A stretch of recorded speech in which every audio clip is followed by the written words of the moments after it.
E a nossa virada continua com mais uma mesa maravilhosa, reflexiva e intrigante.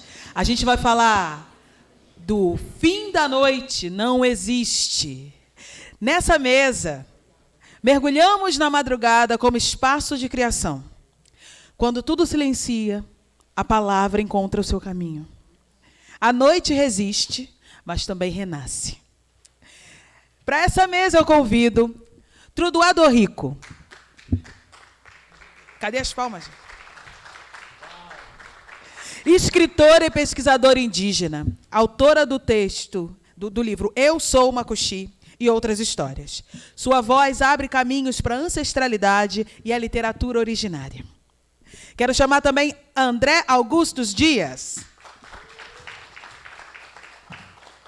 Escritor e curador, autor de biografias literárias e defensor da leitura como prática libertadora.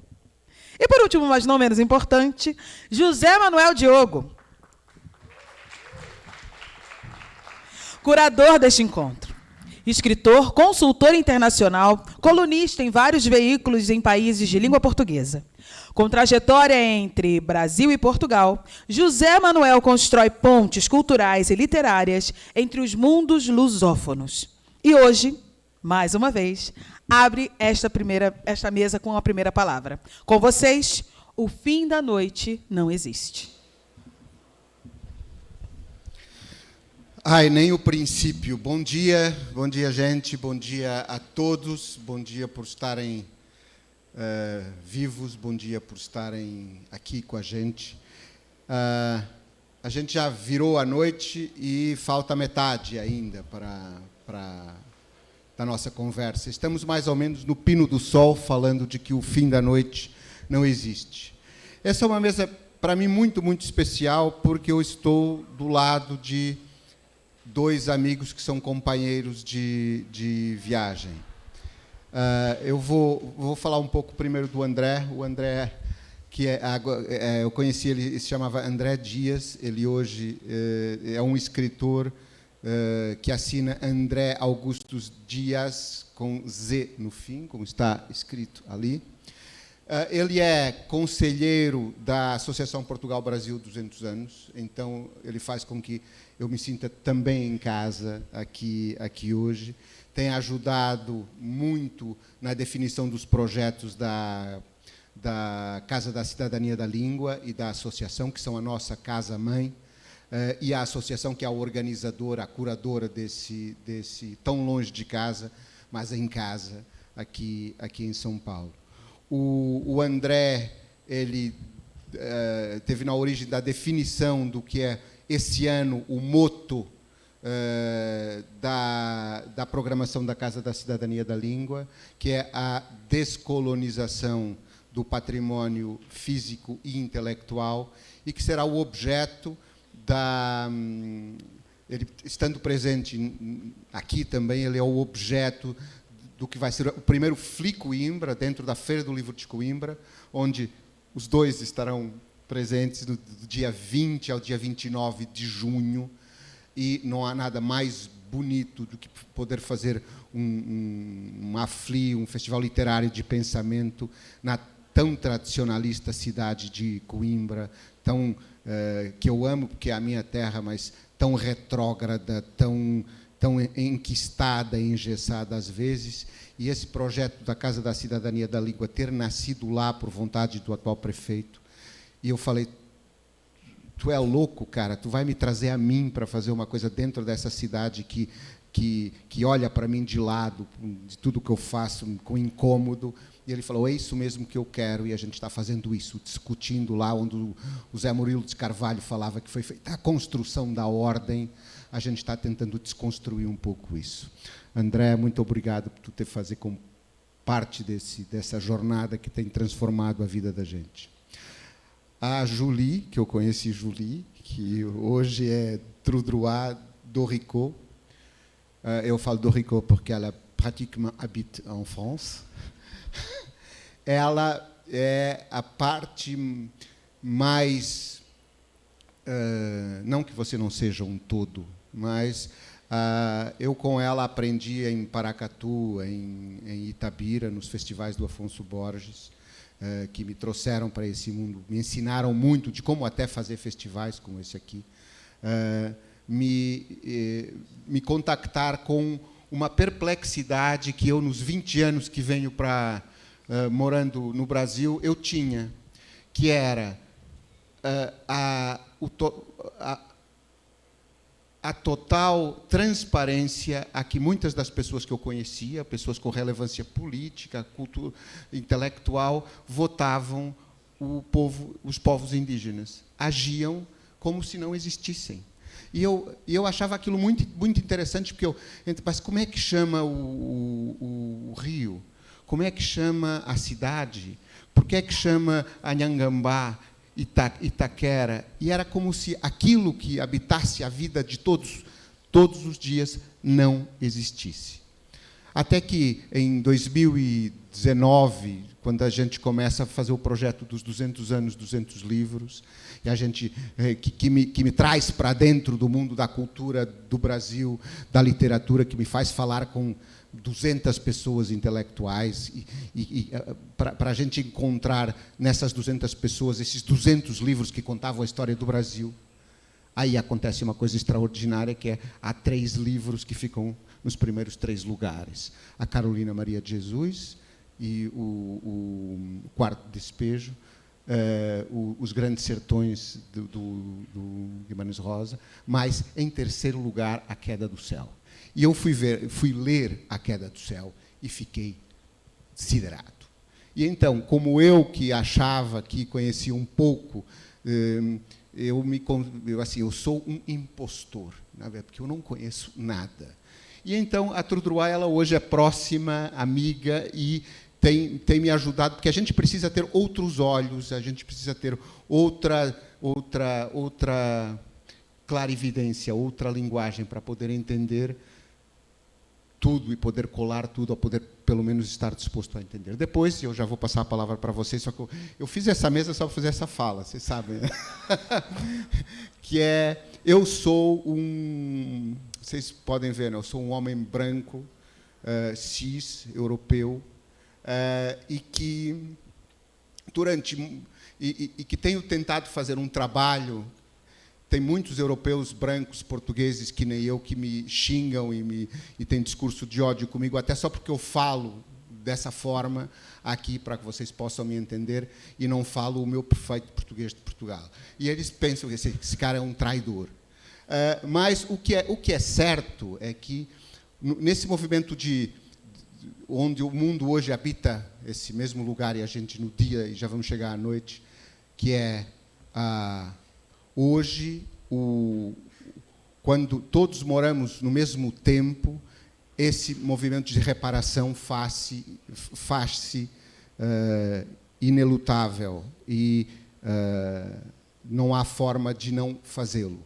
E precisa da ajuda de quem, como eu, não tendo estado na origem das milhares de atrocidades que foram feitas, eu me beneficiei indiretamente por elas, muito. Então, se eu puder dedicar parte da minha vida, do meu esforço, a poder entender e fazer melhor, e ser xingado por vocês. Eu sou xingado por todo mundo, que é uma coisa boa, o que quer dizer que eu estou fazendo o meu trabalho, pelo menos mais ou menos.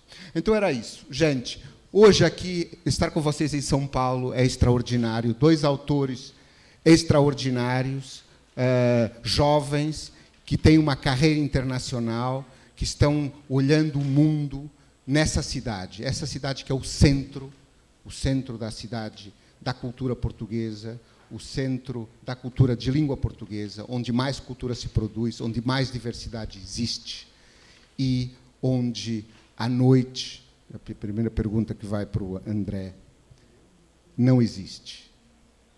Ou é o fim da noite que não existe?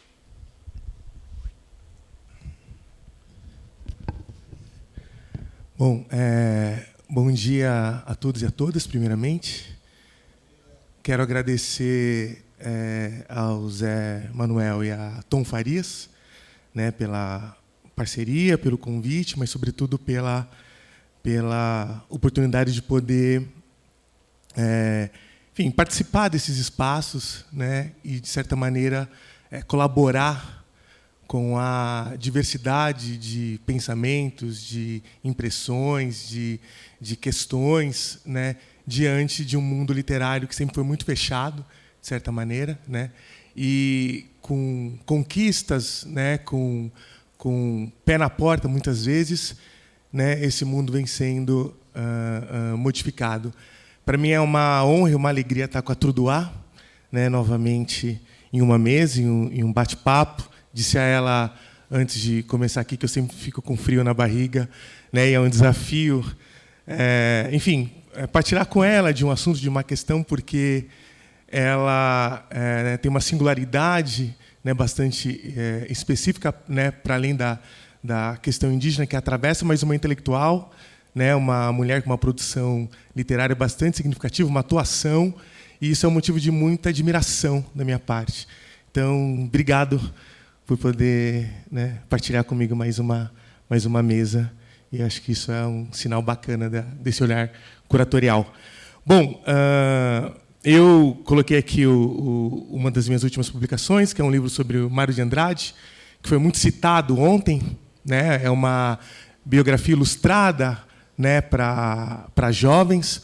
Lima Barreto também foi muito citado ontem à noite, sobre autor qual tem um livro, também nessa mesma pegada, e acho que isso diz muito sobre a formação, né, a formação de leitores, né, e com quais perspectivas, com quais conteúdos, com quais, né, visões você forma um leitor, né, leitores, leitoras nesse país. Ainda há pouco, o Luiz Schwartz, numa entrevista para o Roda Viva, disse que o perfil do leitor, né, da Companhia das Letras, do leitor médio brasileiro, está na classe B e na classe C, né, e a classe A não lê, que é da onde ali, né, as nossas elites, de certa maneira. Então, acho que isso diz muito, e muito na base, né, se essas pessoas não leem, que tipo de pensamento, que tipo de compreensão, que tipo de diálogo, né, e diálogo com quem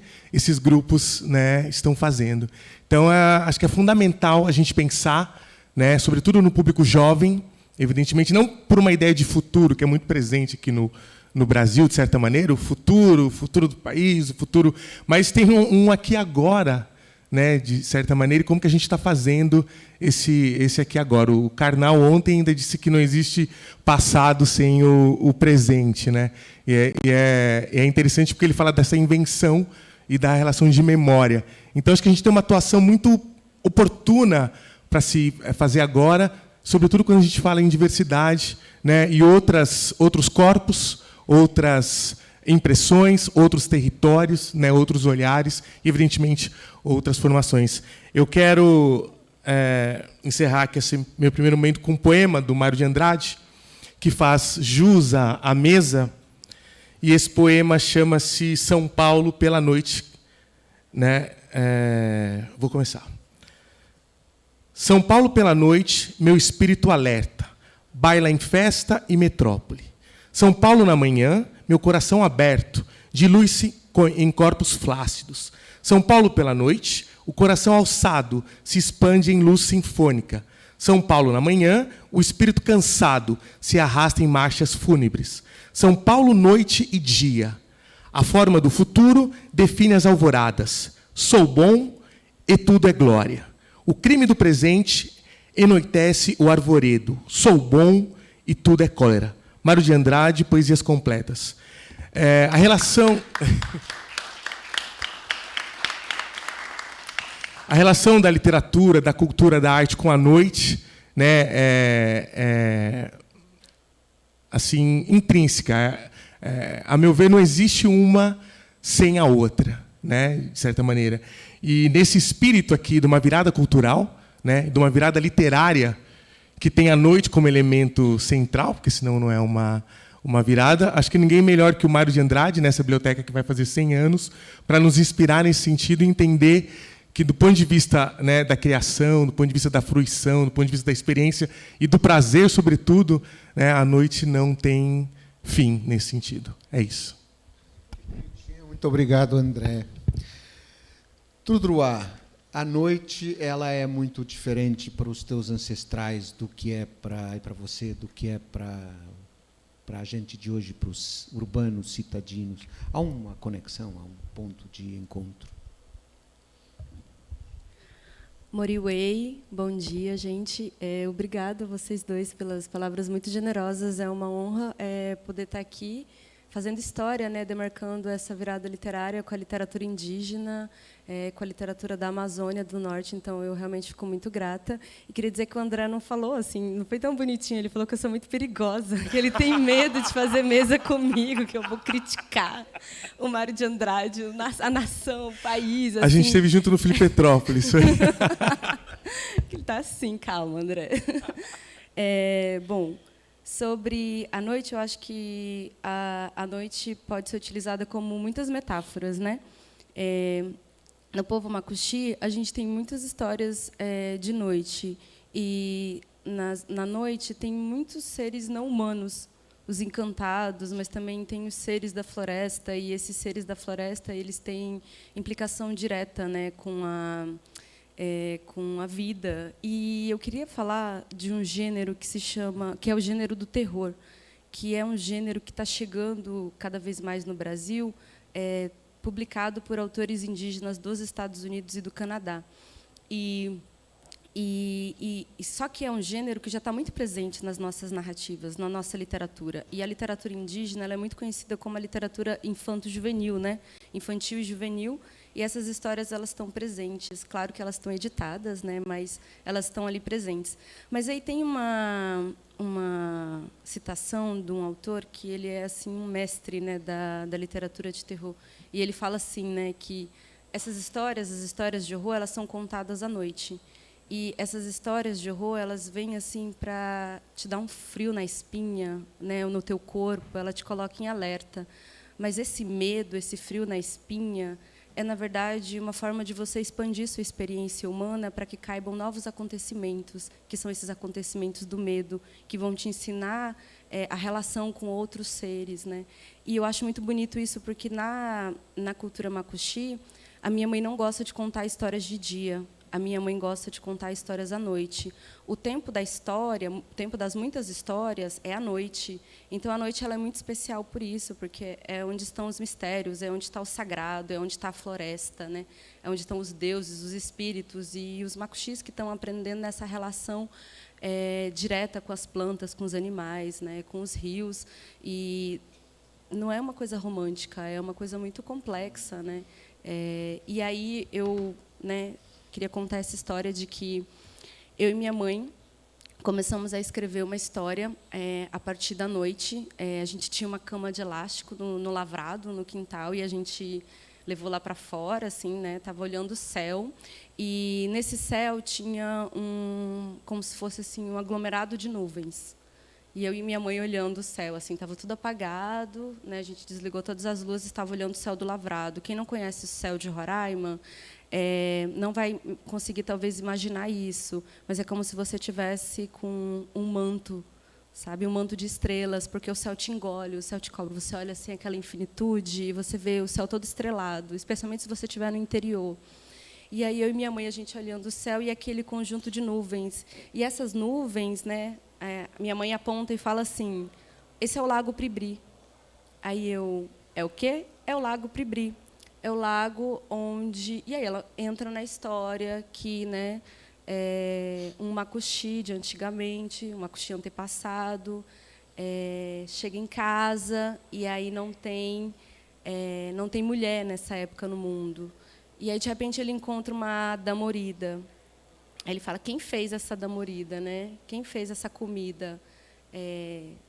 E aí ele fica procurando, e aí volta no outro dia, encontra a mesma comida. E a única coisa que ele vê, a única pessoa que ele vê, é um pássaro branco pequenininho. E aí um dia ele simula que vai para a roça, né? E aí ele volta antes e surpreende. Aí tem uma jovem na casa. E aí ela fala assim: fui eu que fiz mesmo. Ele: quem é você, né? Ela fala: não, eu sou Casná, eu sou a filha do rei. E a gente vai entrando numa fabulação, assim, vocês imaginam, à noite, o céu, né? E minha mãe contando aquela história, e minha mãe é uma contadora de histórias. E eu vou entrando nessa história e essa menina fala: eu sou a filha do rei e meu pai mora lá no céu. Aí ele, o Makushi, né, muito ousado os Makushis, como sempre, desafia: então, se você é filha do rei, casa comigo e me mostre esse reino encantado. E eles, né, vão para o céu. Ela arruma uma pele, uma roupa para ele, e eles vão para o céu. E lá, então, eles descobrem o mundo dos urubus. E é muito interessante, assim, porque eu vou revalorizando o que eu fui, um conhecimento que eu fui ensinada na cidade, né? Eu fui ensinada a detestar os urubus. Eu acho que todo mundo, né? Passou perto do urubu, que horror, né? Mas os urubus na cultura Makushi não. Eles são os faxineiros da natureza. Vocês imaginam assim, se um bicho morre e os urubus não comem a carne, se a gente fica mais de um mês, né, com aquela carne em decomposição. E aí, enfim, só para, né, dizer que Kasna, então, é urubu na língua Makushi, e o urubu, quando nasce, né, ele é pequenininho, ele é todo branco. Então, então assim, eu vou, né, tendo aula de biologia, de ciência, de animais, de fauna, flora, de mundo e de pele também, de percepção, perspectivismo, né, como diria o Viveiro de Castro, a partir dessa história que é contada à noite na Minha Mãe. E aí, para finalizar, eu falei assim: mãe, vamos publicar essa história. E aí a gente fez uma versão, 2 versões, enviou para a editora. E aí, só que a gente não enviou para a editora antes, né, da minha mãe também botar em prova uma coisa que ela falou: essa história só vai estar pronta quando você me contar e eu dormir. E aí eu contei uma vez para minha mãe, ela não dormiu. Ela falou: não, aqui não está legal, não é isso não. Segunda vez também não. Na quinta vez, a gente estava deitada na rede, aí ela foi adormecendo e ela dormiu. Aí eu esperei ela acordar assim. E aí quando ela acordou, ela falou: Eu falei: mãe, a história está pronta. Ela está pronta. Eu dormi. E aí foi nessas noites que a gente encontrou, então, essa história, e foi também uma história contada à noite, né? Então, acho que a primeira metáfora que eu diria da noite é essa, né? Que é, primeiro, o tempo de contar histórias, o tempo que a gente tem nos nossos aprendizados. E é à noite mesmo que a gente tem escutado, eu, como escritora, tenho escutado essas histórias da minha mãe e trabalhado nelas para publicar. Acho que talvez trazer, né, esse tempo estético, mas esse tempo ancestral para a literatura indígena. Muito obrigado, querida. Essa noite que para os povos originários carrega esse significado ancestral de sonho, de escuta, de silêncio fértil, como você tão bem explicou agora. Como é que você acha que essa mensagem passa para esse povo daqui? Como é que essa mensagem pode se transformar numa mensagem política? Eu acho que tem uma autora indígena também, ela é do Canadá, e ela é maravilhosa. O nome dela é Angeline Boulet, e ela vai ter uma série na Netflix. Ela tem a série vai se chamar A Filha do Guardião do Fogo. E quando você termina o romance, ela tem uma mensagem para os para os leitores indígenas, né? Ela diz assim, ela diz que a literatura cura, que a palavra indígena ela traz esse espírito para os leitores também. E aí é interessante, assim, como eu tenho me ocupado e me preocupado também com a leitura da literatura indígena, né?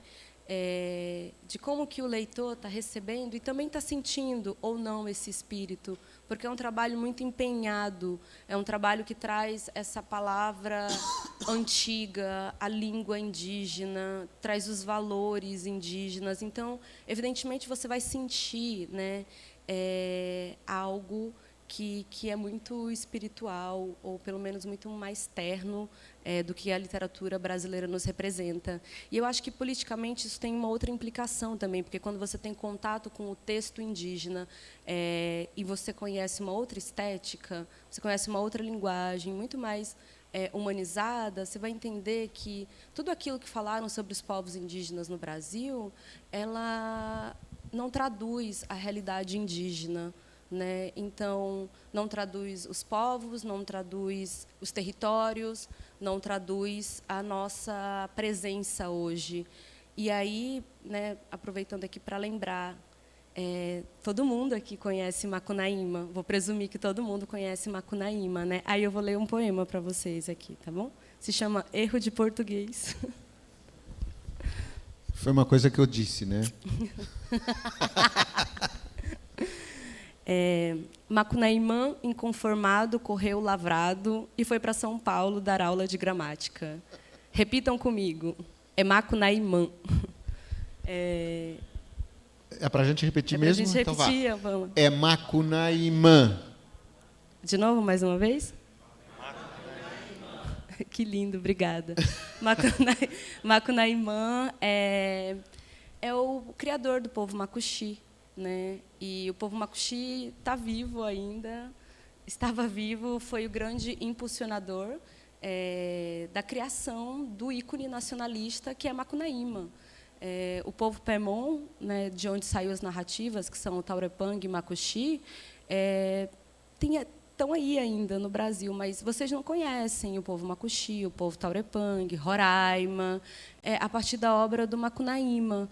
E nem conhecem Macunaíma, que é o nosso criador, nosso pajé, que foi demonizado, que foi perseguido, que foi apagado, e nem conhecem os nossos povos, porque é isso, né? Eu acho que a idade do texto, a idade de Macunaíma, da obra, traduz um pouco a realidade do próprio Brasil, em termos de história e crítica literária, que é falar de povos indígenas sem povos indígenas, que é o que a gente vai chamar na literatura brasileira de apropriação cultural. O que é apropriação cultural? É o apagamento, né, das origens, dos ancestrais, dos povos, das culturas, ou seja, falar de uma cultura sem a participação do próprio povo, né? E quanto o Brasil tem se apropriado de nós, especialmente no norte, né, num deslocamento geográfico, sem a nossa presença.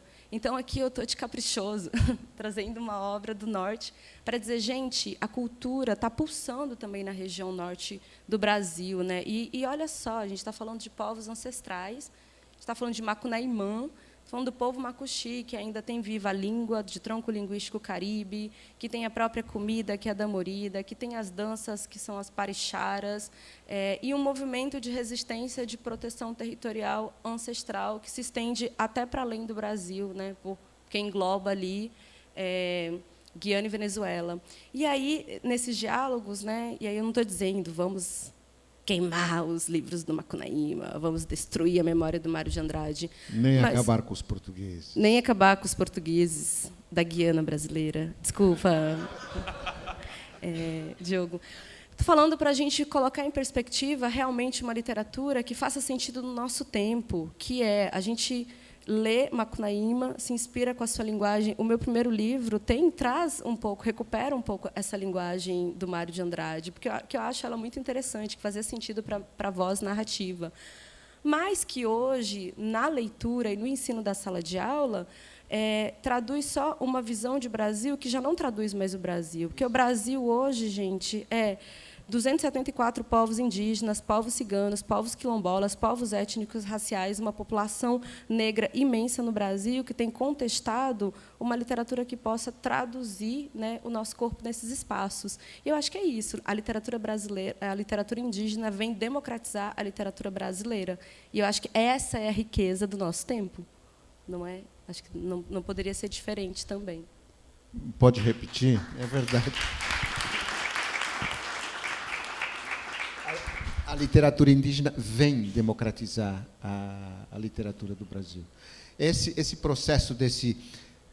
Eu aqui assisto que todos contam histórias dos outros como se fossem os outros, mas não são os outros, né? Então, esse lugar de fala que não existia era um lugar de silêncio, né? E desse silêncio que é também reflexivo, ou esse silêncio, essa noite, que se é um lugar de escuta para os povos ancestrais, ela é um lugar de fechamento, de prisão, muitas vezes, para as pessoas da cidade. É um lugar onde não existem coisas, onde elas não nascem.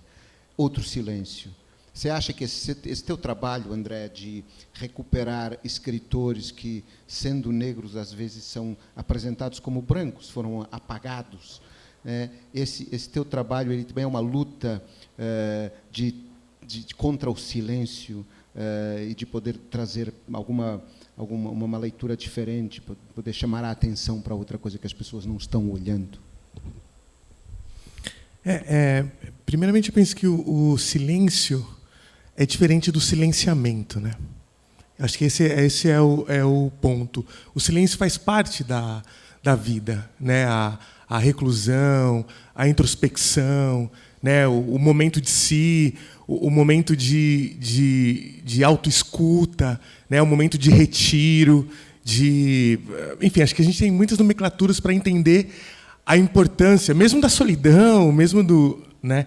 Agora, isso enquanto uma escolha, enquanto uma condição desejada, né? Enquanto, enfim, processo da própria vida. O silenciamento, o apagamento, né? A exclusão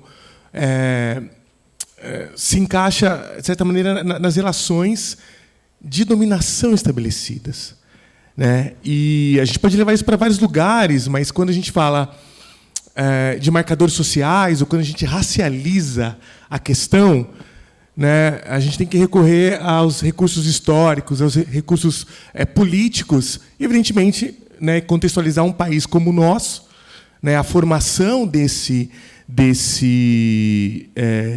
país, né, não a formação enquanto algo inaugural, porque já havia aqui povos, pessoas, né, uma civilização, um processo civilizatório, algo tão caro aos europeus, mas já existia, né, aqui nessas terras, de certa maneira. Mas você tem um outro momento, a partir de um silenciamento, aí sim, e que conta uma outra história, que conta uma outra narrativa, né, e que trabalhos como esse que eu faço no campo, né, educativo e biográfico, né, e, sobretudo, a ideia da ilustração, né, o Mário de Andrade, nesse livro, é um Mário negro, é um Mário gay, né, que foi silenciado nesse sentido, que foi apagado, que sofreu depressão por conta disso, né, que teve contato, né, com álcool, com as drogas, né, enfim, um silenciamento profundo de uma história de um autor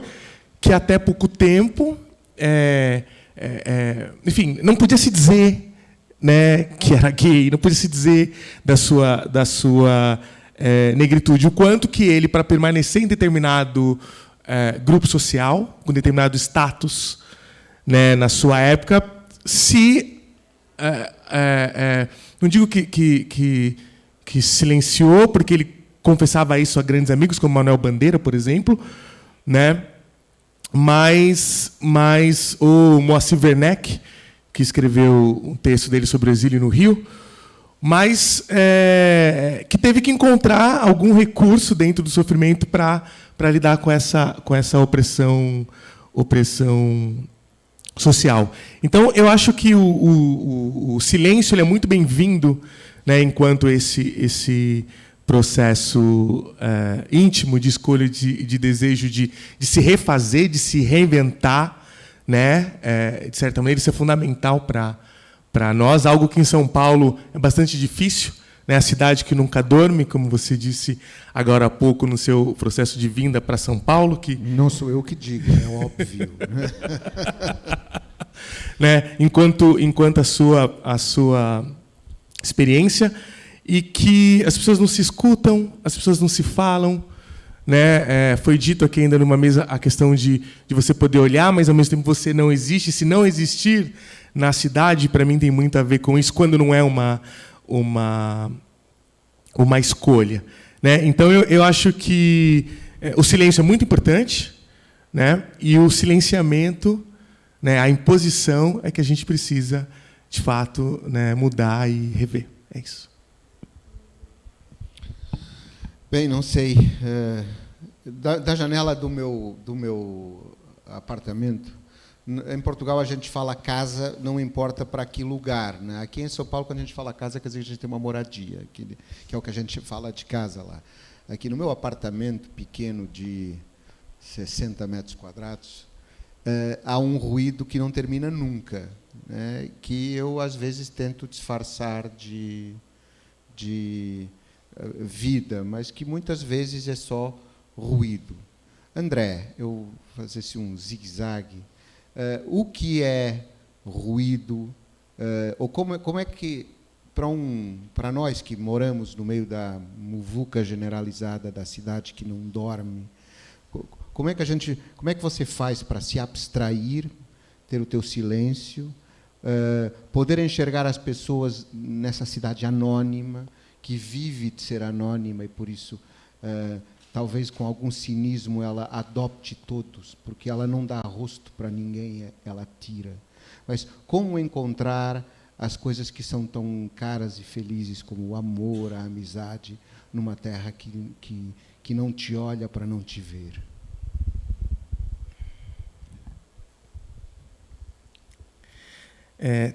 Tem coisas que a gente não encontra, né? Tem coisas que nos encontram. Tem coisas que nos surpreendem, tem coisas que saem da regra, né? Tem coisas que nos tomam de assalto. Eu acho que, enfim, a paixão, o amor, né? Para ficar nesses essas duas experiências da vida, vamos dizer assim. Não necessariamente você vai em busca disso, mas são coisas que te atravessam, que te encontram. Então, eu acho que não é possível você encontrar isso, só é possível você estar disponível para. Você está aberto para. Você não pode responder a um substantivo sempre com um verbo. Silêncio, silenciamento.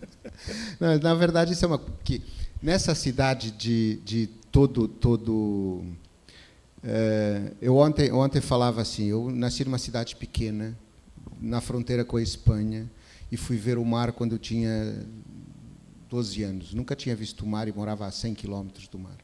Depois eu mudei para outra cidade que eu achava gigante, que é Coimbra, e que é muito pequena, igual, a mesma coisa, mas eu achava gigante, por questão de referencial. Depois fui para Lisboa, depois vim para aqui. E se essa minha cidade de Castelo Branco, Trudroá, ela já era uma capital de província, lá para os padrões de Portugal, esse caminho de fazer esse chamado, de fazer com que os citadinos, os urbanos, os donos, as elites, consigam quebrar esse distanciamento que tem desse entendimento do mundo. E você tem esse trabalho de evangelização, e às vezes até parece mais fácil. Evangelização é uma palavra bonita dita nesse contexto, né? Porque agora é a contra-evangelização, né? Assim, é preciso chamar a atenção para um mundo que, tantas gerações depois, as pessoas já não conhecem, então ela é transparente para eles. Eu queria que você contasse um pouco da tua experiência lá na Europa, em França, sobretudo, de como é que lá na Europa, e quem lá na Europa, e como as pessoas olham para a tua mensagem. Interessante, porque a cidade ela sempre custa muito caro para os povos indígenas, né? A cidade ela sempre foi um espaço de exclusão indígena por políticas criadas pelo próprio país, pelo próprio Brasil. Então, a gente falava de políticas do corpo ontem e, gente, os povos indígenas podem ser indígenas há 35 anos. Então, evidentemente que a nossa marca e a nossa presença não vai estar aqui no país, né? A gente não vai estar com nomes de autores indígenas na ponta da língua, os valores indígenas na ponta da língua, porque a gente sequer estava na própria cidade, porque toda vez que a gente chegava na cidade, o país dizia: você deixou de ser indígena. E essa é uma história muito recente, né? Eu acho que é algo que precisa ser estudado também na escola, sobre a questão da integração. Quando que o corpo indígena chega nesse espaço e aí ele continua sendo indígena, não para o brasileiro, já vai criando uma gradação, né, dessa identidade. E aí é muito interessante assim que o fato de eu ter feito essa trajetória, eu cresci numa cidade ribeirinha, né? Vivi muito tempo na floresta, na beira do rio e tal. Não sei como é que eu não me afoguei, porque eu não sei nadar até hoje. Aí todo mundo fala: como assim? Você é uma indígena que não sabe nadar? Eu falei: eu quero quebrar os estereótipos, né? Não sei nadar até hoje. E quando eu fui para a cidade, eu fui entender o que era pobreza, porque nas vilas rurais, né, a gente tem muita abundância, né, abundância de fruta, abundância de manga, abundância de banana. A gente come um cacho de banana em uma semana, não é um palmo. E aí essas coisas você vai aprendendo. Opa, você não pode comer tudo porque, né, custa dinheiro. Mas, enfim, são muitas questões, né, de poder estudar e continuar sendo indígena, poder se formar, poder publicar um livro. Essas coisas a gente ainda está quebrando esses estereótipos agora. E aí, quando eu fui para a França pela primeira vez, foi em 2023. Assim, eu nunca sequer na minha vida imaginei que ia viajar para a Europa. Agora eu falo melhor inglês, mas não falava uma palavra de francês. E eu ganhei assim uma residência artística do Teatro Municipal. Foi um presente dos ancestrais mesmo. Estava muito cansada mentalmente do doutorado. E aí viajar para outro lugar, onde eu tive que, né, me deparar com uma mudança radical de língua, de cultura, foi muito bom assim para descansar minha cabeça mesmo. E cheguei lá e descobri que eu era muito brasileira, mas muito brasileira. Nunca nem tinha dançado samba na vida. Em Paris eu dancei, passei a noite no samba, ficava cantando as músicas pelo celular. E foi lá fora que, né, a gente, pelo menos eu, me encontrei um pouco mais dentro dessa nacionalidade. Só que essa nacionalidade, ela não me traduz na sua totalidade.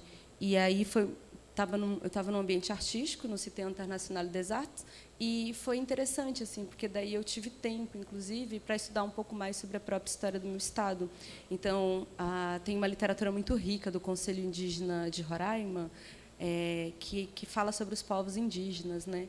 E foi a partir desse estudo que eu pude escrever o Tempo de Retomada, né, que está com essa nova edição, e que foi depois escolhido pelo Boi Caprichoso como tema desse ano de 2025. E isso, assim, então me colocou assim num lugar bem interessante de dizer: eu fui para a Europa, mas eu não perdi de vista, por exemplo, o que eu gostaria de fazer para o meu país, que é contribuir culturalmente para uma reflexão de quem nós somos, né? De quem são os povos indígenas, quais são os nossos conflitos na cidade. E aí, gente, eu vou me casar ou não vou me casar com homem branco? Essas questões assim que passam pela minha cabeça, sabe? Do tipo, e aí? Aprendi francês em 1 ano, mas não sei falar a língua macuxi ainda. Fico tateando, né? Será que eu tenho que casar com um homem macuxi para poder falar de verdade a língua, praticar no dia a dia? Que macuxi? E são essas questões assim que, né? Então, vocês não se fazem, mas eu me faço, né? O meu lugar aqui em São Paulo, como que eu posso traduzir melhor a literatura macuxi? Então, assim, eu acho que a maior realização da minha vida nesse momento foi ter sido, assim, ter podido levar o Tempo de Retomada como um pensamento, né, que faz parte do mundo indígena, mas de poder compartilhar ele para mais públicos. Retomada não é fisicamente quando povos indígenas sonham com um território, tenham a lembrança de que aquele território é ancestral, de que os nossos antepassados viveram lá e que eles precisam voltar para aquele território. Pessoas podem acreditar ou não, mas é isso que acontece. E eles voltam, porque eles são impelidos pelos espíritos, né, de voltar para aquele território, habitar aquele território, reflorestar aquele território, congregar aquele território e viver os espíritos daquele território. Isso é fisicamente falando. Simbolicamente falando, retomada é a recuperação de todo o nosso mundo que foi impedido de se desenvolver, ou, como diz a Silvia Rivera Cusicanqui, a modernidade indígena que foi barrada pela colonização. E qual que é a modernidade indígena? São as línguas indígenas, são os nomes indígenas, são a forma de ver o mundo, né, de forma econômica, social, que destoa muito dessa modernidade que a gente conhece, inclusive da linguagem da cidade, né? De colocar o indígena nesse presente e dizer: a gente participa desse país há séculos, né? É nosso direito também fazer parte dele e é nosso direito continuar sendo a gente. Me perguntam sobre as civilizações indígenas, o que os povos indígenas estavam fazendo? Meu amor, nós estávamos construindo esse mundo. Nós estávamos domesticando tubérculos para que todos se alimentassem hoje. Se você come macaxeira, guaraná, milho, batata por aí, tomate, é porque os nossos povos indígenas estavam trabalhando para fazer isso e que ainda salvaguardaram gerações de humanidades, indígenas e não indígenas, para que a gente pudesse viver no clima de hoje, né? E aí, a gente está vendo o impacto disso. Então, ficam querendo assim grandes construções de arquitetura, mas nem conhecem a realidade indígena, acho que o projeto de arquitetura mais bonito do Brasil, para mim, é a Escola Tatu, que tem numa terra indígena no Xingu, no Mato Grosso. Uma escola tatu, gente, construída assim com material absolutamente orgânico e que funciona no meio da floresta e que traduz o pensamento indígena. E é um projeto de escola maravilhoso. Então, eu acho que, né, pensando nisso tudo, de contribuições, de ativismos, assim como que eu me vejo, tenho encontrado parceiros. O Zé Diogo é um deles, assim, que tem abrido essas portas, né, para esses diálogos também. Vou fazer uma residência artística em Coimbra, a convite dele, então, sabe, da gente poder dialogar sobre essas realidades indígenas brasileiras, né, também em outros territórios. Na França tem o Espaço Krasberg, que tem trabalhado muito com povos indígenas e artistas. Eu vou fazer uma performance poética no Bois de Vincennes, dia 14 agora. Então, assim, tem, né, esses aliados, esses parceiros que têm criado oportunidades também para escutar mensagens indígenas do Brasil, né, da Amazônia. E isso tem sido super, super legal, me colocado assim na perspectiva de, né, ser indígena e brasileira. E agora eu estou fazendo capoeira aqui em São Paulo também. Capoeira da Angola. Onde? Na Lapa. Gente, eu vou abrir para umas perguntinhas de vocês. A gente já tem uma ali, 2 ali, 3 ali. Então, não vou falar mais nada. Vou pedir esse microfone. Aí, pode ser, começando por aí, o microfone está mais perto. Tá bom. Fazer a mesma coisa que eu pedi ontem. Por favor, pergunta apenas, não resposta. Tá bom. Sandro, São Roque. Fui consultor de turismo rural lá em Roraima. Roraima. O principal questionamento que eu fiz na época, agora a FUNAI está tendo uma regulamentação do turismo indígena, o Ministério está abrindo isso. Eu queria que você comentasse, principalmente, porque na fala, lá quando eu estive, se falava muito das autorizações, da liberdade do lado da Venezuela, desse turismo. Desculpa, aquele microfone não está funcionando bem. Acho que ele está falhando. E do lado brasileiro não era permitido, principalmente, acho que da questão do sagrado lá do Monte Roraima. E eu acho que o principal seria por parte de vocês. Do mesmo modo que a literatura indígena pode abrir portas e essa coisa, você acha que o turismo seria também benéfico? Ou, no caso, eu trabalhando com turismo, muitas vezes eu vejo que por exemplo, lá em Portugal, eu fiquei 1 ano e meio lá fazendo doutorado, em Coimbra, o que você sente cá, eu senti lá, dos questionamentos. Você acha viável ou não? Muitas vezes, em algumas consultorias que eu faço, eu questiono, alguns eventos têm que continuar só com a população.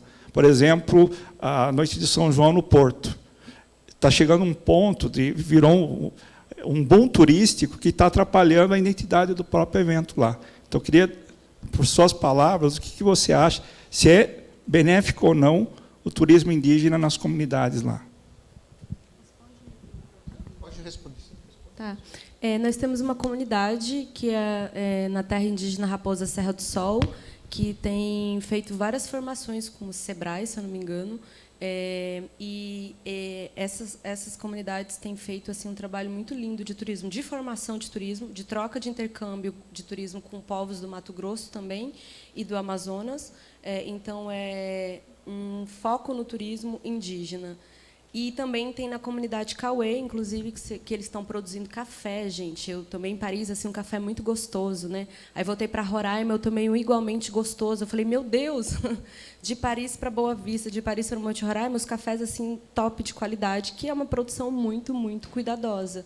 E a comunidade Cauê está produzindo café e jujuba de cupuaçu, que é uma delícia. E aí, eu queria dizer que eu acho que é muito mais benéfico e muito mais responsável quando o turismo está na mão dos povos indígenas, que, gente, são terras indígenas, né?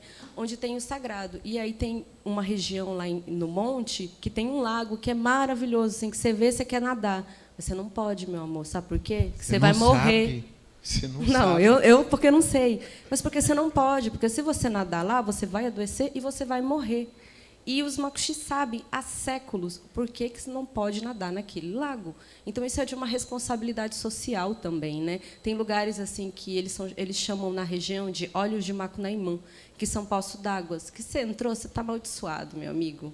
Assim, então, é melhor você evitar. E quem é que conhece isso? Quem é que conhece a terra? São os macuxi. São os povos indígenas que estão naquela região. Então, para mim, eu sou super defensora desse turismo indígena, que leva lá na comunidade, ensina a fazer panela de barro, ensina a técnica. A gente é muito generoso, a gente não devia ensinar nada, mas a gente ensina tudo, assim, sabe?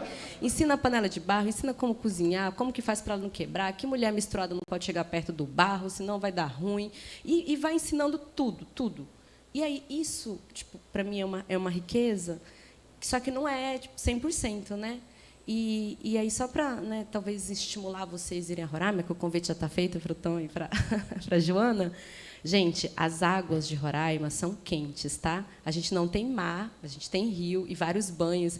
E assim, você está no paraíso. Quanto mais vai anoitecendo, mais a água vai ficando quentinha. Você conhece, né? Sem chuveiro elétrico, porque não precisa. E é mó alegria, assim.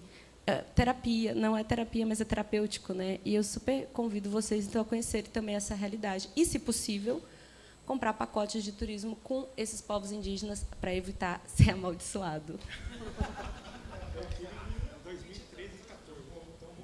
Mudou bastante. Vamos lá, já sabemos como fazer. Você depois deixa no Instagram o contato de quem quiser fazer turismo com os povos, fazer bem e não ir para lá gentrificar o que a gente precisa que fique bom. Tem mais uma pergunta ali.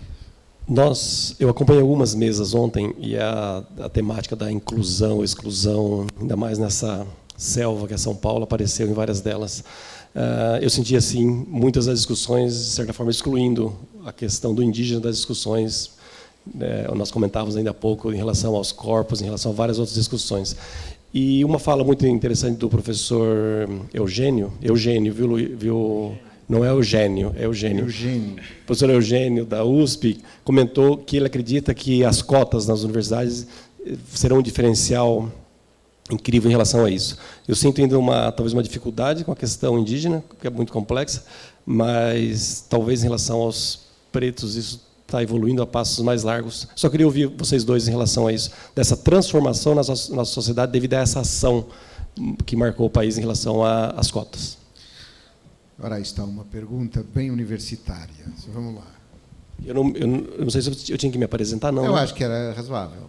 Eu sou professor universitário, trabalho do outro lado da rua aqui, e atualmente sou vice-reitor da minha universidade, e a questão das cotas é uma temática que nos tira muito sono. É uma boa oportunidade para deixar uma resposta em quem faz as políticas. Então, aproveitem aí. Bom, eu agradeço pela pergunta.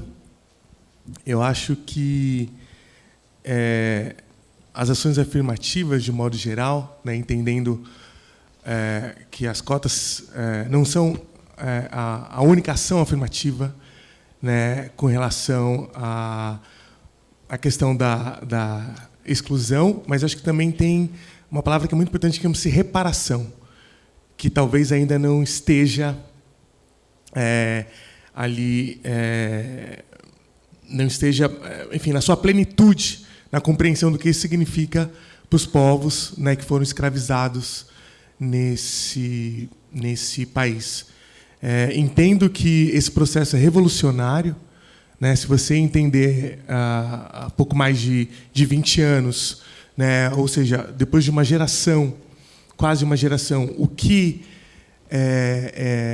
essas ações afirmativas produziram na sociedade brasileira, não só do ponto de vista da discussão, né, que eu acho que tem a ver com o que nós falamos um pouco aqui na mesa do silenciamento, mas, sobretudo, da ocupação de espaços, né, e vários espaços que eram, enfim, não eram vistos, né, e alguns, de alguma maneira, ainda não são, para determinadas pessoas ou para determinados grupos sociais. É interessante, por exemplo, só vou destacar um ponto aqui nas universidades, o quanto que as universidades públicas, né, sobretudo as estaduais, resistiram né, a questão das cotas, né? Quanto mais elitizada, mais complexo foi o processo, a ideia do social, né, numas cotas sociais, e não compreender os marcadores ali, renda, gênero, né, raça, enfim, questões que definem ali graus, né, de acesso, graus enfim, de pobreza, de necessidades que são diferentes numa sociedade tão marcada como a sociedade brasileira. E quando a gente, né, acho que essa questão é muito importante, a bibliografia, né, as fontes na universidade, entender o quanto que esse processo, né, permitiu que se expandisse, né, a necessidade dos docentes, dos professores, e buscar literatura que desse conta de compreender essas camadas populares, essas pessoas que passaram a acessar, né, o espaço universitário. Né? Então, as cotas, né, o processo, ações afirmativas são revolucionárias, de certa maneira, acho que mudam o país, continuam mudando o país, e alcançaram um outro estágio, né, para encerrar minha fala, que tem a ver, a partir do momento que essas pessoas, né, negros, né, negras, enfim, indígenas, né, e até mais recentemente pessoas trans, enfim, acessam a universidade, como é que ela se mantém lá? Né? É uma questão que está em aberto, entendendo todo o processo pelos quais, né, que não é só entrar na universidade, mas que é como você compra livro, como você chega na universidade, como você, né, se vê numa biblioteca. Então, enfim, é um processo muito importante, um processo que marca, né, que dá uma virada no Brasil, de certa maneira. Tem muito ainda a ser feito, mas é fundamental que tenha começado. É fundamental que uma geração, né, aí, com um pouco mais de 20 anos, esteja, né, que o país esteja, de certa maneira, colhendo alguns frutos desse processo. Né? Obrigado, André. Tru, as dores são as mesmas, as vossas? Das mesmas da população negra? Também. Mas, professor, me contrata. Tenho várias ideias assim, para o universo. Brincadeiras, mas pode ser sério também. Não, com ela eu vou contar a história. Com ela é sério. A gente estava na Paraíba, lá no festival literário, ela tinha um colar lindo. E ela falou, eu vendo.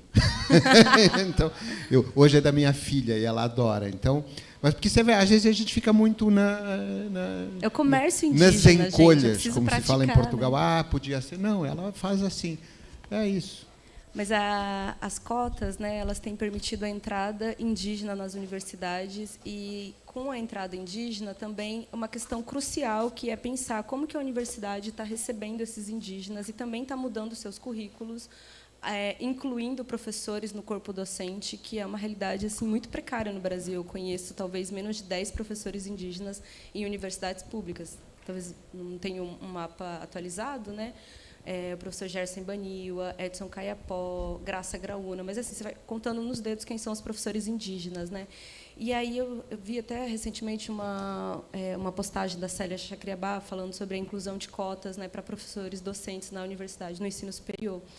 Mas e aí, com a entrada, né, isso que eu estava falando antes, com a entrada da literatura indígena na sociedade brasileira, a gente também precisa mobilizar os leitores indígenas e não indígenas para receber essa literatura. E aí a universidade também, né, a instituição que nunca soube lidar sequer com a identidade indígena, também precisa lidar não só para receber, mas para manter, né, essa continuidade. E aí entra uma série de questões assim que são super importantes. Eu achei super fundamental o André falar da questão das referências, né, porque como que as universidades estão lidando com metodologias.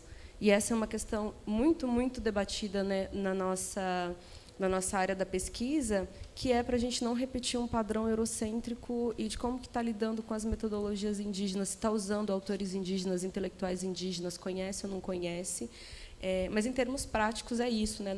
As cotas são fundamentais. É uma lei que a gente precisa ficar o tempo todo atento e falando de inclusão, inclusive ampliando o debate racial, né, porque a gente tem um debate voltado majoritariamente para o debate étnico, mas para o racial indígena ainda não. E a gente precisa ampliar também esse debate para receber esses estudantes indígenas na universidade. E aí eu sou muito devota assim da crença de que um corpo indígena, se um corpo indígena não está presente no espaço, ninguém vai falar dos povos indígenas. Ninguém vai falar dos povos indígenas. E aí, eu acho que é isso. O corpo indígena é uma presença, é um pesadelo, mas também é uma memória da vida indígena no Brasil. E aí, por isso que eu acho que tem que ter, gente, professores indígenas nas universidades, né, que possam trazer, sabe, um pouco dessa literatura, um pouco dessa bagagem curricular, que possa, talvez, enfrentar e tensionar um pouco mais. E aí, eu estava até... Essa coisa da biblioteca é sério, é brincadeira, mas é sério, né? Porque a gente estava falando na Unicamp, que tem um dos maiores programas de estudantes indígenas do Brasil, né, que tem um redário, inclusive, né, para os estudantes indígenas, eles não conseguem identificar as obras de autoria indígena. E aí a gente estava conversando, nossa, já tem anos de vestibular indígena, mas quem são os autores que esses estudantes e professores estão lendo? E aí surgiu essa ideia de fazer uma biblioteca, uma prateleira na biblioteca da Unicamp, né, na César Lattes, que é para a gente identificar. E como que identifica uma biblioteca indígena, né? Pega uma prateleira, faz vários grafismos e pinta o indígena, vai bater o olho e vai ver. Todo mundo vai ver que é uma biblioteca indígena e fazer a seleção de autores indígenas que estão espalhados pela biblioteca. E assim, ó, não é para esperar que os estudantes indígenas busquem, caçem, né, como uma anta na floresta, como um tatu, né, ficar lá de vigília. A gente está em tempo de reparação, tudo é muito urgente, as línguas estão se perdendo, os territórios estão ressecando, né, o clima está automaticamente, já está, hoje em dia, sendo afetado. Então, essas coisas são de urgências que precisam ser feitas hoje, não depois, não amanhã. E acho que são essas políticas que precisam ser pensadas também da minha perspectiva de pesquisadora, né, que passou 15 anos na universidade, que sinto muita falta, que se eu pudesse contribuir, que eu vou contribuindo aí também com os professores, nas formações, né? E aí, só para lembrar, para celebrar um pouco São Paulo, o estado de São Paulo, né?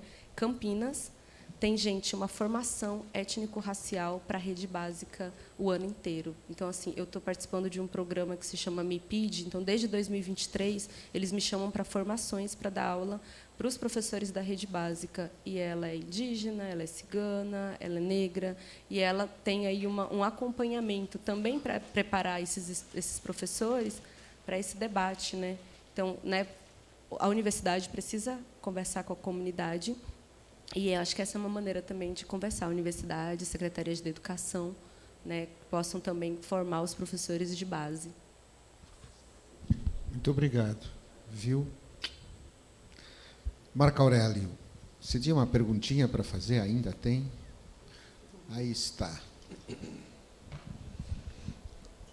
Bom dia. Mais cedo, na mesa com a Maia e o Rodrigo, eu dizia, né, que no sertão, dia é dia e noite é noite. A gente consegue distinguir muito bem.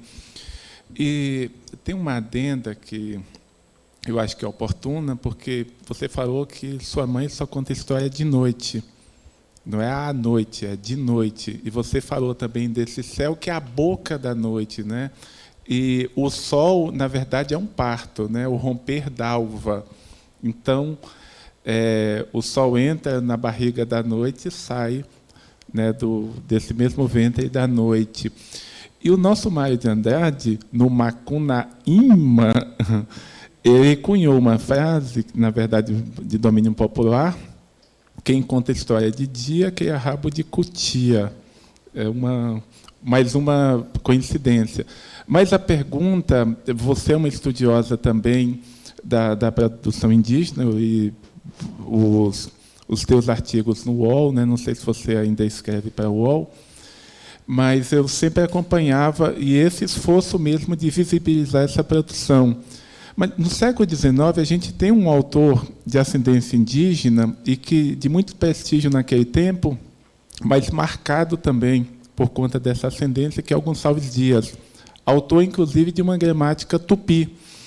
E mesmo escrevendo com a baliza, que hoje é como uma retroprojeção, lógico, a gente chama de eurocêntrico, mas ele seguia os parâmetros do romantismo. Então, mesmo recontando, né, a cosmogonia tupi, principalmente, ele usava como baliza esses modelos europeus. De qualquer modo, ele não escapou do preconceito, porque ele amava uma moça chamada Ana Amélia, da outra sociedade de São Luís.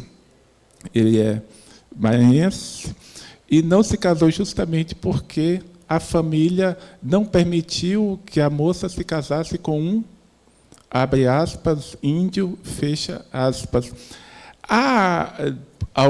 Como aconteceu com Machado, que com muita justiça, embora tardiamente fosse reconhecido como autor negro, em relação ao Gonçalves Dias, ele não é visto como um autor indígena.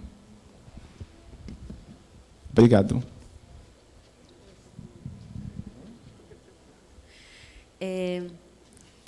Gente, eu lembrei de uma história do Gonçalves Dias, que ele morre, né? Vocês lembram? Sabe como eles morrem? Ele morreu afogado. Eu falei, tadinho, meu Deus, está chegando assim no país e morre. Aí trágico.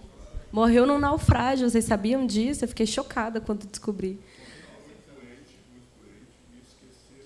Esqueceram Gonçalves lá. Eu falei, meu Deus. Aí eu fiquei fazendo umas pesquisas de como os escritores morreram assim durante um tempo, mas essa do Gonçalves... Sério? Sério. Assim, porque eu fiquei chocada. Eu falei, esqueceram o escritor. Vou ter que ficar mais atenta hoje em dia, né? Se tiver um incêndio. O escritor em perigo. Isso me interessa. Eu estou quase editando a minha primeira ficção. Nunca fiz isso na vida, então vou fazer agora, no próximo mês.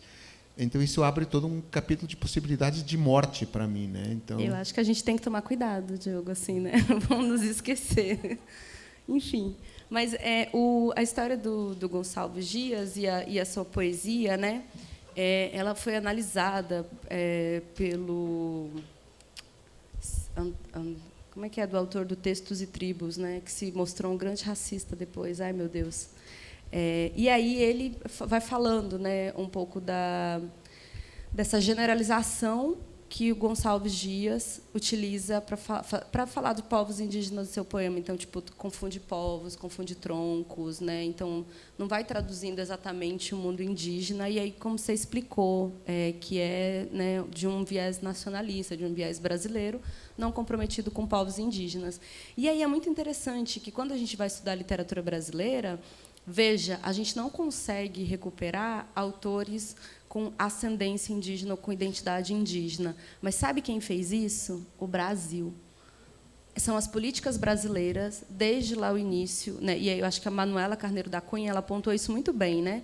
Que a identidade indígena, até a Lei de Terras, ela é perseguida pela sua humanidade. Então, a questão era se o indígena tinha alma, se o indígena seria salvo, se ele era o bom selvagem, se ele era o mau selvagem. Mas essas eram as questões que, né, norteavam as políticas indígenas no Brasil colônia, nesse período colonial. Aí, em 1850, quando a Lei de Terras é definida, que, inclusive, é a que está em vigor ainda hoje no Brasil, né, a identidade indígena começa a balizar as questões indígenas, as políticas indígenas. Então, já é interessante que povos indígenas não sejam mais tão indígenas. E aí isso, né, vai falar, ah, não, ele está falando a língua portuguesa. E aí o Diretório Pombalino, o Diretório dos Índios, publicado em 1758, mas que já vinha sendo escrita desde 1755, vai traduzir um pouco essa realidade do tipo, não, os povos indígenas serão assimilados, eles vão ter nomes portugueses, nomes sobrenomes portugueses, eles vão falar a língua portuguesa, vamos parar de falar o Nhangatu. E aí eles vão criando políticas exatamente de apagamento da identidade indígena. E quando essa identidade, então, o Diretório Pombalino tem ali mais ou menos uns 60 anos, 45 a 60, né? E aí, quando ele é revogado, ainda assim, esses princípios são que vão balizar a política indigenista brasileira. Então, Código Civil, Lei de Terras, Código Civil, e aí o Estatuto do Índio até 1793, se não me engano, A FUNAI, a própria criação da FUNAI, elas todas são orientadas por essa política de perseguição da identidade indígena. Então, é por isso que, quando a gente chega agora na literatura brasileira, a gente não tem... Nossa, a gente olha para trás e fala aquele autor era indígena, como o movimento negro tem feito com seus autores, né? Porque fala de uma perspectiva racializada. Na perspectiva étnica, era impossível, porque o indígena que falasse a língua portuguesa já não era mais indígena. O indígena que usasse essas roupas, né, consideradas os códigos da cidade, também já não era mais indígena. Aí a gente olha para trás e fala, ele poderia ter uma ascendência indígena, mas ele não era indígena, porque ele escrevia, ele era escritor, estava na sociedade, não é considerado indígena. E, com muita luta, o movimento indígena brasileiro conseguiu determinar suas próprias políticas para identificar quem é indígena e quem não é indígena, a partir de políticas étnicas, né? Então, hoje, quando a gente olha, assim, a gente fala, nossa, esses são os autores indígenas. E aí tem uma guerra ainda, porque, depois da Constituição Federal, muitos indígenas vieram para a cidade, né, e começaram a publicar, já estavam publicando, e foram atrás de suas identidades. E aí é olhado ainda com uma certa suspeição do Brasil e dos povos indígenas na comunidade sobre a sua identidade, porque são escritores. Nenhum autor indígena hoje consagrado escapou dessa perseguição. Ailton Krenak, alguém duvida que Ailton Krenak é indígena? Mas lá na década de 70, 80 duvidavam. Daniel Munduruku, na década de 90. Graça Graúna, na década de 80. Eliane Potiguara foi ser reconhecida pelo povo em 2016, 2017, se não me engano. Então, veja, todos os escritores indígenas eles vão enfrentar essa política, ou a memória dessa política hoje na cidade. E aí, de novo, né, foi o Brasil, gente. O Brasil que não permitiu que pudéssemos olhar. A gente olha para essa literatura hoje, relê ela, e aí tem um movimento muito especial acontecendo, que é os escritores indígenas olham para essa literatura, dialogam e fazem uma nova poesia. Então, o Jairo, que é do povo Guarani Kaiowá, releu o Minha Terra Tem Palmeiras Onde Canto Sabiá e vai falando das belezas da terra. O Manuel Moura Tucano, que é do povo tucano, releu o hino nacional brasileiro, né, e aí começa a fazer uma poesia com a mesma estrutura do hino nacional brasileiro a partir da visão indígena. Os estudantes da Universidade do Amapá pegam o poema, e agora, José? E aí fazem o poema, e agora, povo? Né? E aí vão trazendo a mata, trazendo os valores indígenas para dialogar com a literatura brasileira. E esse movimento é um movimento muito poético e muito interessante de repensar o Brasil e, talvez, até de se aproximar dessa produção brasileira. E, no caso do Mário de Andrade, do Macunaíma, né, o Jader começou esse movimento, eu continuo, e a gente vai fazendo esse diálogo. E vocês, hoje, aqui também, com o Macunaíma. Né? O Aurélio falou assim, Macunaíma, alguém gritou aqui, mã, tem que falar Macunaíma, né? Macunaíma. E eu acho que essa é a forma também da gente continuar vendo a literatura brasileira a partir, né, do presente indígena. Obrigada pela pergunta.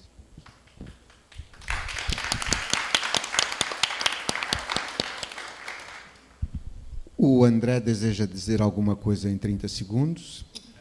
Eu darei os mesmos 30 segundos para Trodruá, já ficando fora do tempo, e depois eu quero ler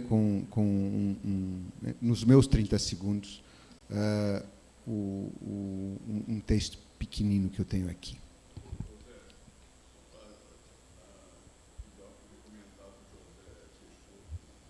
Arrumem um microfone para esse cavalheiro que está aqui na frente, por favor. Não, é só para todo mundo ouvir o que você está dizendo. Não. Claro que não. Claro que não. Vocês vão me devendo lá fora. Vou esperar cada um na esquina, tá? Vou logo avisando. O José Peixoto Ipiranga, considerado o primeiro indígena acadêmico. Você conhece a história dele, né? Teve um livro publicado agora sobre a história, tese que ele fez, isso no final do século XIX, né? É isso, obrigado. Não, eu não conhecia, e eu acho que muito legal recuperar essa memória. E aí, pesquisando os livros indígenas, né, esse vai ser um que vai entrar na minha leitura, assim também como o livro do Mário Juruna, que tem um livro sobre o Mário Juruna e o Gravador, também, que são, né, obras anteriores a 1990 que foram publicados e que a gente está recuperando também. Mas essa aí é uma que vai entrar também. Obrigada. pela 30 segundos. Bom, em 30 segundos, quero dizer que é muito importante, acho que, né, esse bate-papo de hoje traduz um pouco essa... enfim, são novas gerações que estão discutindo a literatura, que estão publicando, né, retomando autores. Uma outra publicação minha retoma Lima Barreto, né, que é pioneiro, né, em trazer a questão social para a literatura brasileira, de certa maneira, e a questão, né, da negritude, né, trazer o Mário de Andrade, né, negro, enfim, também demonstra, né, um outro momento que vive essa literatura brasileira, né, editoras publicando, ter esses livros nas bibliotecas é muito importante, ter um país como um todo, porque acho que é a base, né, para a construção de um outro entendimento sobre a literatura brasileira, sobre a leitura brasileira, né, e sobre como nós, enquanto um povo, nos reconhecemos e nos vemos naquilo que a gente produz culturalmente e artisticamente. É isso.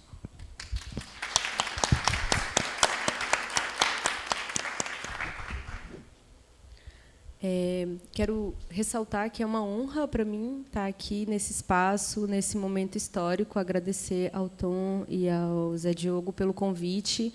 Obrigada a vocês também por estarem aqui, né, trocando, fazendo essa conversa com a gente.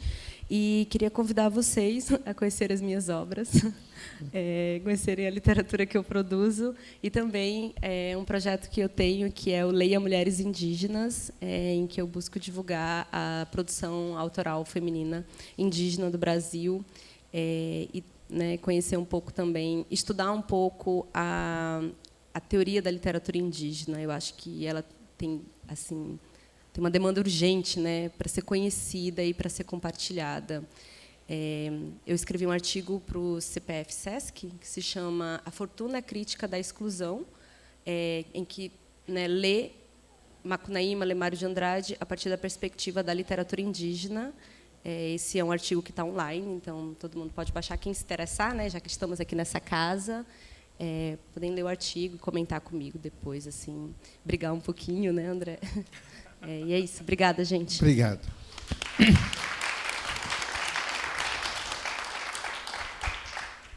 Faz muito tempo você veio viver até nós e falava como um fantasma. Aos poucos você foi aprendendo a imitar minha língua e a rir conosco. Nós éramos jovens e no começo você não me conhecia. Nossos pensamentos e nossas vidas são diferentes porque você é filho dessa outra gente que chamamos de Napé. Seus professores não o haviam ensinado a sonhar como nós fazemos. Apesar disso, você veio até mim e se tornou meu amigo. Você ficou do meu lado e, mais tarde, quis conhecer os dizeres dos Chapiri, que na sua língua vocês chamam de espíritos. Então, entreguei a você minhas palavras e lhe pedi para levá-las longe para serem conhecidas pelos brancos que não sabem nada sobre nós. Bruce Albert escreveu essas palavras que Davi Copenaua ditou para ele. Gosto de explicar essas coisas para os brancos, para eles poderem saber. Obrigado.